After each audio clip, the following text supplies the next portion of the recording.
लेकिन आनंद जी, जिस तरीके से अभी अलग अलग तरीके के सर्वे हैं, तो कहीं ना कहीं बीजेपी में भी ये पसोपेश होगा कि अगर वो जादुई आंकड़ा 272 का हासिल नहीं होता है तो फिर एनडीए का दायरा किस तरीके से बढ़ाया जाए। अब इसे बढ़ाने के लिए क्या प्लान हो सकता है बीजेपी के पास, और क्या इस पर माथापच्ची होगी आज जब नेता पहुंचेंगे नरेंद्र मोदी से मिलने के लिए गांधीनगर? मुझे लगता है कि अगर जो आप सर्वे की बात बता रही हैं कि आरएसएस ने वो सर्वे कराया है और वो सर्वे करीब 259 तक पहुंचा दे रहा है एनडीए को, तो मुझे लगता नहीं कि उनको उसके बाद कोई बहुत ज्यादा बड़ी पार्टियों से और बहुत सारे समर्थक जुटाने की कोशिश करनी पड़ेगी। वो एक सत्ता का ऐसा चुंबक है कि उस चुंबक देखिए, अभी नतीजे तो आए नहीं, अभी तो हम हाइपोथेटिकली बात कर रहे हैं। जाहिर है कि आपके किनारे रख देते हैं, इस सर्वे का हम जिक्र नहीं करेंगे आनंद जी। एक हाइपोथेटिकल सिचुएशन की मैं बात कर रही हूँ, अगर 272 जादुई आंकड़े के करीब नहीं पहुंच पाता है एनडीए बीजेपी, तो क्या रणनीति होगी बीजेपी की? मुझे लगता है कि जितनी ज्यादा दूरी होगी 272 से उतनी ही ज्यादा इनकी मुश्किलें बढ़ेंगी।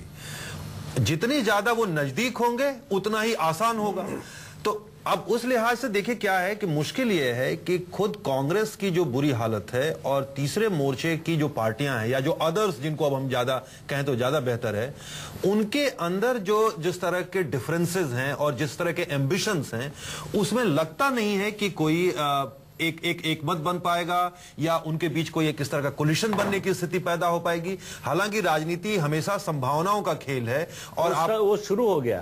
आज नवीन पटनायक का बयान आया है कि अगर स्पेशल स्टेटस देने को तैयार हो जाए एनडीए तो हम समर्थन देने को तैयार हैं। नवीन पटनायक तो सबसे कमजोर कड़ी इस मामले में थे ही। तो एक तरह से देखिए ये एक तरह से बार्गेन करना, एक तरह से अपनी पोस्चरिंग करना, उसके बदले में क्या उनको मिल सकता है, इस तरह की चीजें सामने आएंगी। और खुद यूपीए के अंदर भी मुझे लगता है कि अभी और चर्निंग होगी। तो आने वाले समय में आप कह रहे हैं कि नवीन पटनायक तीसरे मोर्चे की सबसे कमजोर कड़ी, लेकिन जयललिता भी है जिन्हें नेचुरल अलाय भी कहा जाता है एनडीए के लिए। देखिए, ये मत भूलिए कि जयललिता और नरेंद्र मोदी के निजी रिश्ते जो है बहुत ही मधुर रहे हैं।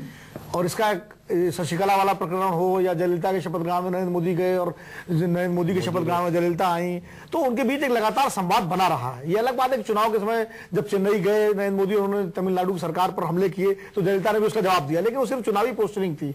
नवीन पटनायक की जहां तक बात है, नवीन पटनायक पहले एनडीए घटक रह चुके हैं और उसके बाद वो अलग हुए थे और कुछ लोगों को बड़े रणनीतिक स्ट्रेटेजिकली छोड़ा गया था कि भाई अभी आप हमसे अलग लड़िए, अपनी सीटें लाइए, अपनी ताकत बढ़ाइए और फिर तो हम मिल ही जाएंगे। और मैं बता दूं, मेरी पुख्ता जानकारी है कि नरेंद्र मोदी और नवीन पटनायक के बीच चुनाव से पहले भी संवाद बना हुआ था एक तरीके से। तो सबसे पहले नवीन पटनायक का बयान आना और तो और प्रफुल्ल पटेल का बयान जो अखबारों में आया है उसको भी सकारात्मक संकेत माना जा रहा है एनडीए की तरफ से। हालांकि वो उसमें वहां महातो शरद पवार का ही होगा। नायक ने तो ये भी बता दिया कि कौन आए बात करने हमसे जी। उन्होंने कहा अरुण जेटली जैसा कोई आदमी आना चाहिए मुझसे बात, मतलब वो अपनी पसंद का भी इजहार कर रहे हैं।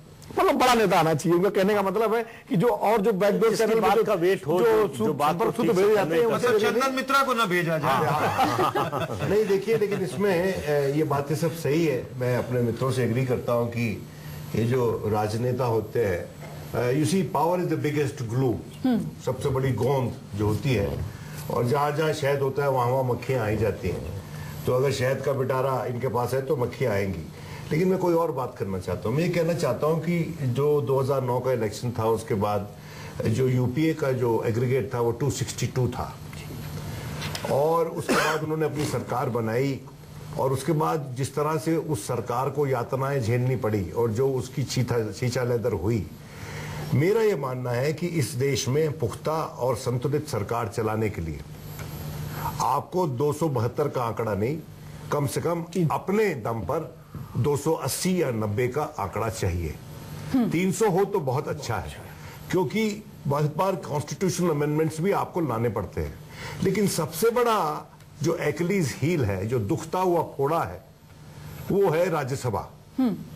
और वहां पर सिर्फ 60 का आंकड़ा, 60-62 का आंकड़ा आज के दिन एनडीए के पास है 240 के हाउस में।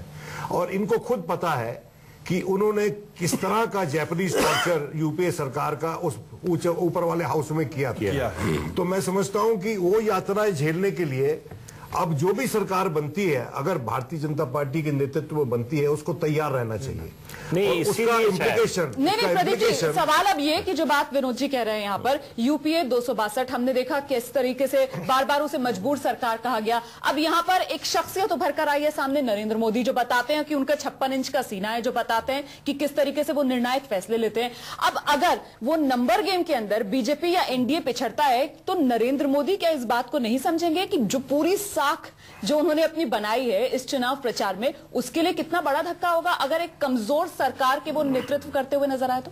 हाँ, निश्चित रूप से। देखिए, अगर सरकार कमजोर होती है, उसका मतलब होगा कि एनडीए कहीं 200 या 225 से भी नीचे रह जाता है। तब सरकार बनाना बीजेपी के लिए बहुत कठिन होगा। बन तब भी शायद जाए, लेकिन बहुत मुश्किल हो जाएगा।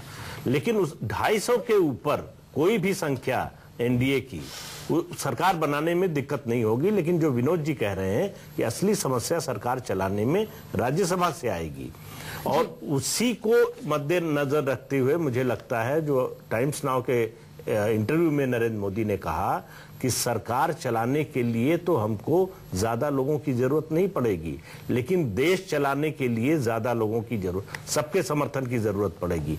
तो उनको दरअसल राज्यसभा के लिए यह समर्थन चाहिए होगा।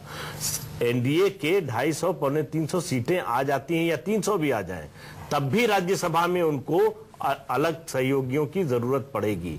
इसलिए वो बाकी पार्टियों से ये इस तरह कि जैसा चुनाव में आपने देखा उस तरह का रुख नहीं रख सकते। बिल्कुल, अब बार-बार ये संकेत दे रहे हैं, दरवाजे खुले हुए हैं। ठीक कह रहे हैं कि जो देखिए, जो उन्होंने आज वो अमित शाह ने भी बोला, प्रदीप, देखो ये जो लीफ है ये सीपीएम की किताब से निकाली जा रही है, लेफ्ट फ्रंट की किताब से, कि सीपीएम का अपने दम पे बहुमत होता था वेस्ट बंगाल में, फिर भी लेकिन जो वो है और वाम पार्टियों को अपने साथ रखते थे। तो ये पॉलिटिकल पार्टीज भले ही एक दूसरे का तिरस्कार करें, लेकिन एक दूसरे से लेकिन एक स्ट्रेटेजी भी है। लेकिन राज्यसभा में नहीं, स्ट्रेटेजी में बता रहा हूँ, ये कल लिमिटेड स्ट्रेटेजी है बॉस। 120 का आंकड़ा बनाने में राज्यसभा में 120-22 का आंकड़ा, अगर जयललिता भी साथ आ जाए और बीजू जनता दल भी साथ आ जाए, जब भी नहीं बनेगा। नहीं, हम बड़ी चुनौती कहीं ना कहीं नरेंद्र मोदी के लिए होगी आने वाले वक्त में। वैसे नतीजे आने में अभी भी 24 घंटे से ज्यादा का वक्त है।